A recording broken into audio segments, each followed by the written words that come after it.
భర్తకి కుడి చేతికి తోరం కట్టిన తర్వాత మగవారు భార్యకి ఎడం చేతికి తోరబంధనం చేసుకోవాలి. దీని తర్వాత చేతిలోనికి అక్షింతలు తీసుకొని కేదారేశ్వర కథ వినందాం.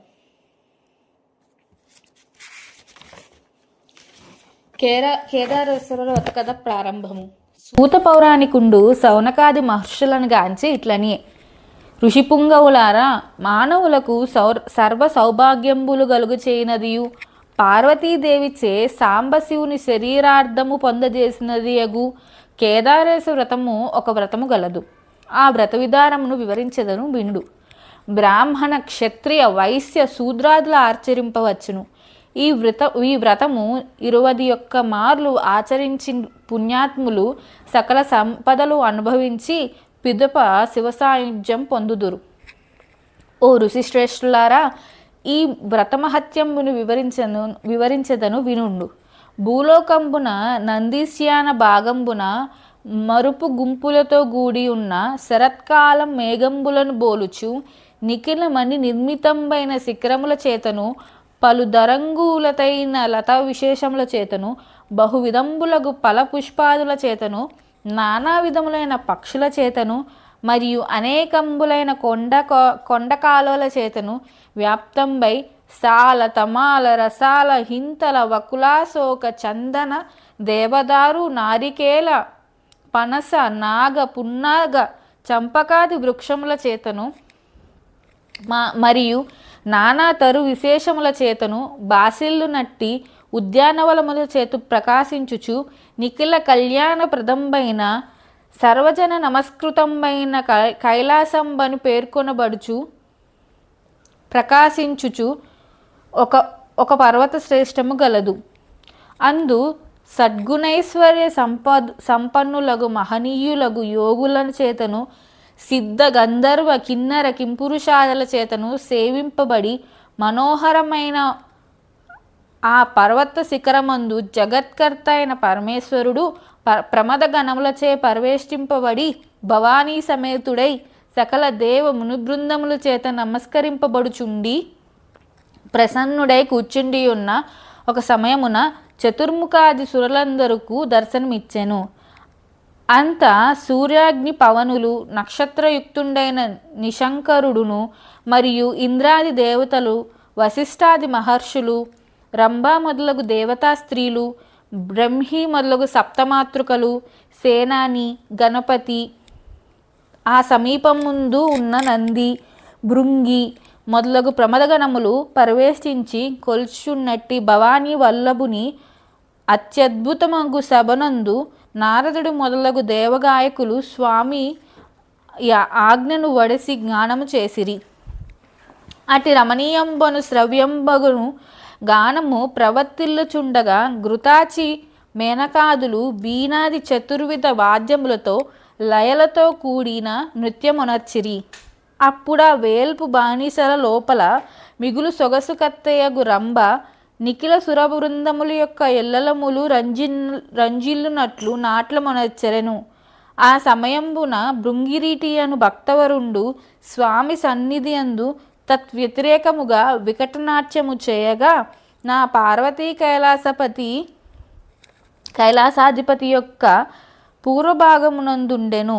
అప్పుడు సకల దేవతలు మిక్కుటమైన హాస్యము జనించి అట్టి ఆశ్చర్యంబగు హాస్యము వలన అప్పుడు ఆ పర్వత గుహలు నిండునట్లు గొప్ప కలకల ధ్వని కలిగే. ఇట్లు హాస్యము విస్తరిల్లుచుండగా సర్వేశ్వరుడగు శంకరుడు భృంగిరీటిని చూసి, నీ చేత మిగుల హర్షాప్రవృద్ధంబైన నాట్యము చేయబడినని మెచ్చి ముదంబొంది ఆ భక్తుని అనుగ్రహించే. అంతటా భృంగిరీటి శివానుగ్రహము కలుగచ చేత ప్రీత్యుండై సకల విభూతుల చేత గౌరవింపబడి సమాహిత చిత్తుడై వినయముతో కూడి ఆ పార్వతీదేవిని వదిలి ఈశ్వరునికి మాత్రమే ప్రదక్షిణ నచ్చి ఆ స్వామికి వందనం ఆచరించే. అప్పుడు పూజ్యురాలగు మృడాయినియు చిరునవ్వుతో కూడినదై తన భర్తయగు పరమేశ్వరుని వీక్షించి, స్వామి, ఈ భృంగిరీటి నన్ను విడిచి నీకు మాత్రమే ప్రదక్షిణ ఆచరించుట కారణమేమి? వినవేడుకై ఉన్నది, ఆనతీయవే అని శశిశేఖరుండు, ఓ ప్రియురాల చెప్పెదను వినుము. పరమార్థ బిద్లులకు యోగులకు నీవల ప్రయోజనంబు ఏమి చేసి నాకు మాత్రమే నమస్కరించినని సెలవీయగా, నా పరమేశ్వరి మిగుల వ్రీడను బొంది భర్తయుందున్న తన శక్తిని ఆకర్షించుకునగా స్వామిత్వగస్థాన వశిష్ఠమాత్రవయుండయే. అంతటా ఆ దేవి సారహీరునాలై వికటరులై, పిదప ఆ దేవి కోపించి దేవతల చేత ఊరడింపబడినదై కైలాసములు వదిలి తపస్సు ఆచరించుటకు బహువిధములగు సింహ శరభ శార్దూల గజం మృగాదుల చేత సేవింపబడినుడు నిత్య వైరంబు అయ్యున్న పన్నగ గరుడ సకల జంతువుల చేత నిబిడంబగు నానావిధ వృక్షలతా గుల్మాది భూయిష్టంబైన ఋషిశ్రేష్ఠ సేవితంబై సర్వభృష్టప్రదంబై ఒప్పుచున్న గౌతమాశ్రమునకు ప్రవేశించే. అంతన గౌతముండు వన్యంబులైన హోమయజ్ఞంబులగు సమిత్కూల సఫలాదులను గ్రహించుకొని వనంబు నుండి వచ్చిచుండే.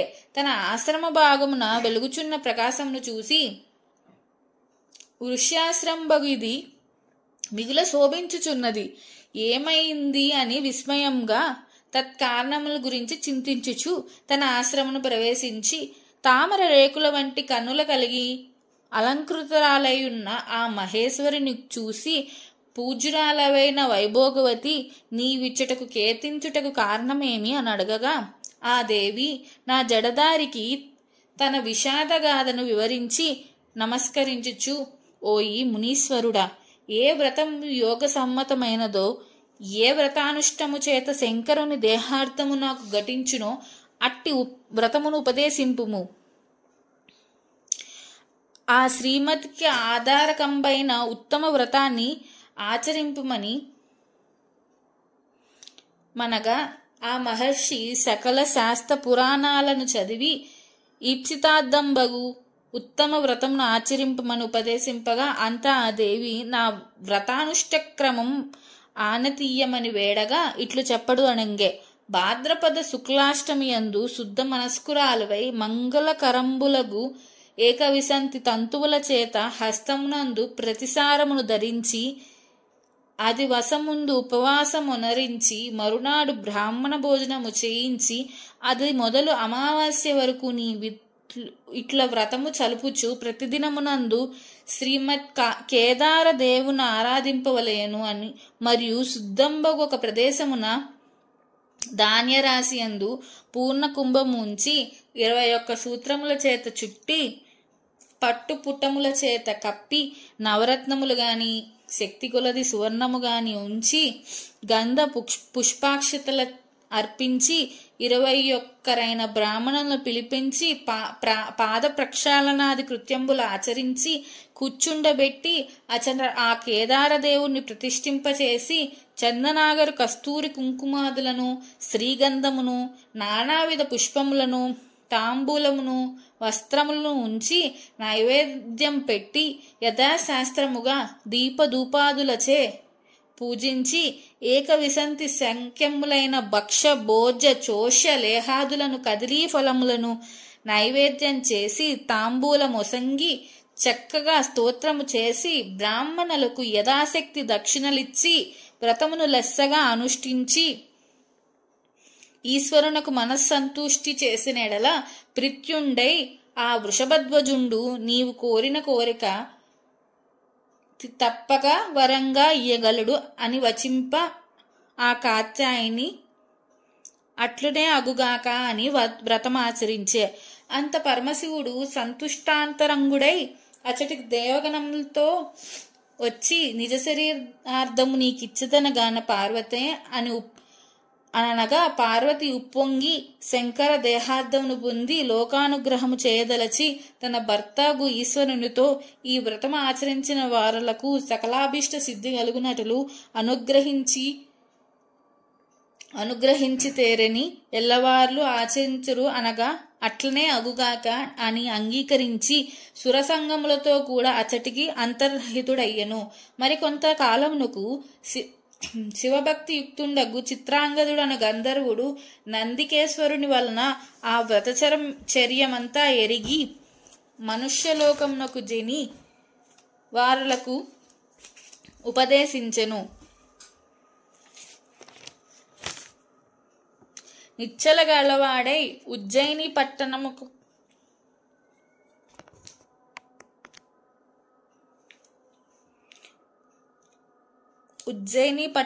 పోయి వజ్రదంతుడు అను రాజు నాకు ఉపదేశించి అతడు ఆ వ్రతమును కల్పోక్త ప్రకారంగా ఆచరించి సార్వభౌముడయ్యను. మరి కొంతకాలముకు ఆ పట్టణమున వైశ్యునకు రుణవతి అను పుణ్యవతి అను భాగ్యవతి అను ఇద్దరు కుమార్తెలు కలిగిరి. వారిద్దరుడు తండ్రి వద్దకు పోయి కేదార వ్రతం ఆచరించుటకు ఆజ్ఞ ఇయ్యమని వేడగా, నేను మిగిల రిక్తుండను, దీనికి కావలసిన సామాగ్రిలేమిం చేసి మీ సంకల్ప మానుడనగా, ఓ తండ్రి, నీ ఆజ్ఞ మాకు పరమధనంబుగాన ఆజ్ఞ ఒసంగు అని సెలవు పుచ్చుకొని ఒక వటవృక్ష మూలమున కూర్చొని ప్రతిసారమును గట్టుకొని యథాశక్తి భక్తులు పూజింపమెచ్చి ఈశ్వరుడు అప్పుడు వలయు సామాగ్రిని ఇచ్చెను. అంతట వారు చక్కగా వ్రతమాచరించుట వలన నా మహాదేవుడు ప్రత్యుండుడై ఆ కన్యలకు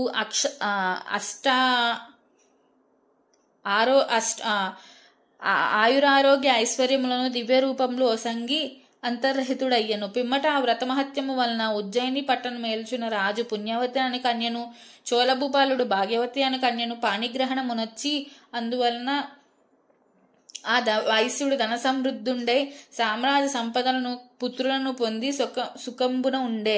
అంతలో వారిలో రెండవదైన భాగ్యవతి అన్నది ఐశ్వర్య మదమోహితురాలై కొంతకాలమునకు ఆ వ్రతమును విడిచెను. అందులకు భాగ్యహీనురాలై పెనిమిటి చేత వెడలంబడి పుత్రుని తోడ అడవికి తిరిగి సంచార ఖిన్నురాలై ఒక బోయవానిల్లు చేరి అచట తన పుత్రుని చూసి, ఓ పుత్ర, అక్కాయగు పుణ్యవతిని ఉజ్జయిని పట్టణ రాజు వివాహమాడున్నాడు.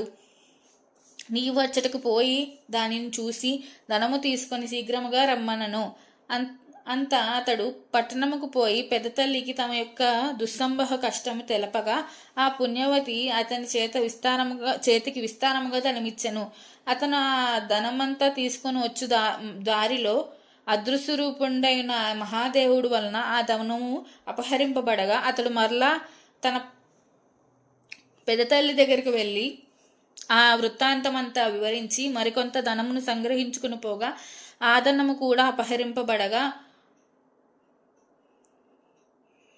దారిలో నిల్చుని ఉన్న పిల్లవాడితో ఈశ్వరుడు ప్రత్యక్షమై, ఓ చిన్నవాడ, వ్రతపుష్టులకు ఈ ధనము గ్రహించి నలవిగాదని చెప్పగా ఆ వాక్యమును విని విస్మయముంది ఆ చిన్నవాడు మరలా పూర్వం వలె తన పెద్ద తల్లి దగ్గరికి వెళ్ళి ఈ వృత్తాంతము తెలపగా ఆ పుణ్యవతి